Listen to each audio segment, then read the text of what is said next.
give over their land for a walking trail, you've got to have farmers to do that. So my plan was, I rang up these two lads in West Cork. One of them was Chris Hayes, if you ever come across him, thank him. The other guy is, it's a very name that you won't forget. He's called Nelly O'Leary. Nelly O'Leary, he's from outside Bandon. He's a farmer. They're both farmers, but Nelly O'Leary was instrumental in getting the farmers together for the Sheep's Head down in West Cork. And I got word about this. I rang the two lads. I said, I have an idea. We're having problems with the farmers here, convincing them to give over their land. I said, my idea is, my wife runs a bed and breakfast.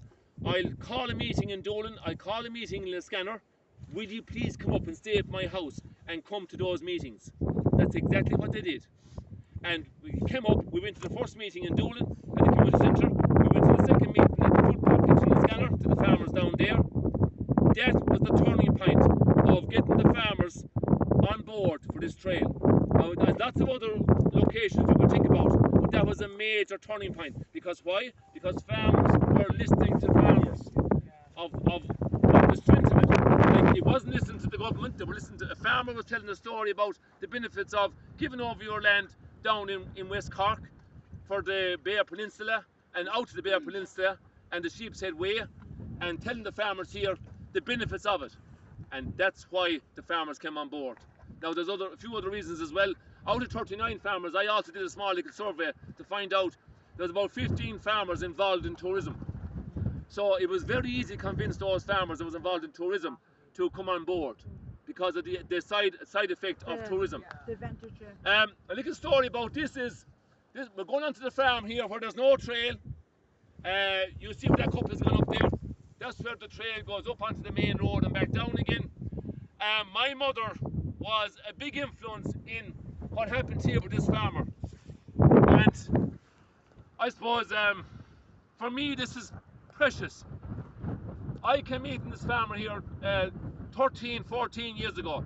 He said, Pat, no way is there a trail going through my land.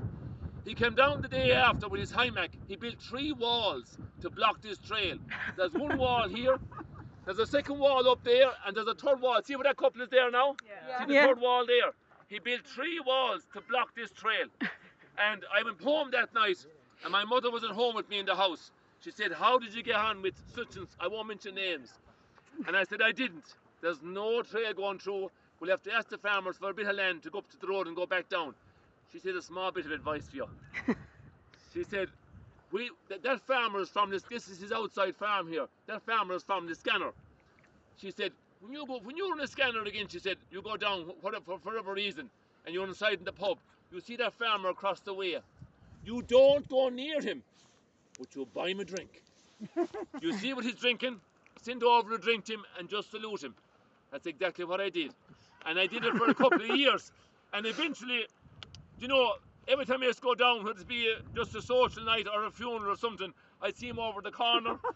And eventually, against my mother's wishes, I went over to him and I sat down beside him and we had our drinks together.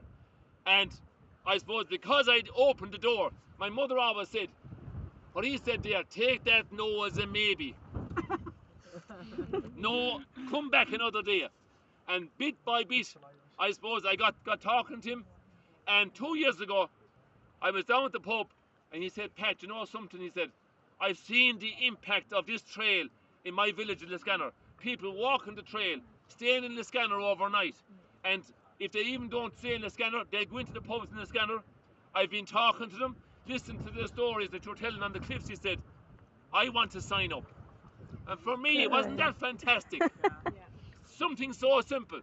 But it's because of the advice my mother gave me with that farmer there, that thank God. Now, one thing, I was glad my mother lived to see the trail being opened back in 2012.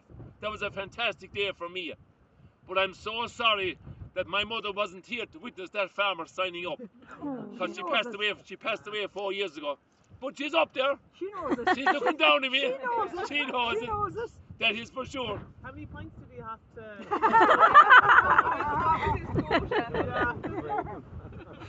Too many. Too many pints. But look, it worked. It worked.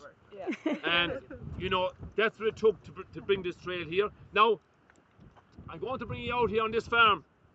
We're going away from a trail, we're going onto a grassy path. It's going to be bring you out of your comfort zone here. But as we continue over to the very end, do you remember the two fingers I pointed out in the sign? Yeah. We're going to see those views over here. So first of all, on the trail, on the farm here, you're going to be killing me for bringing you out here. But further over there, you're going to be thanking me.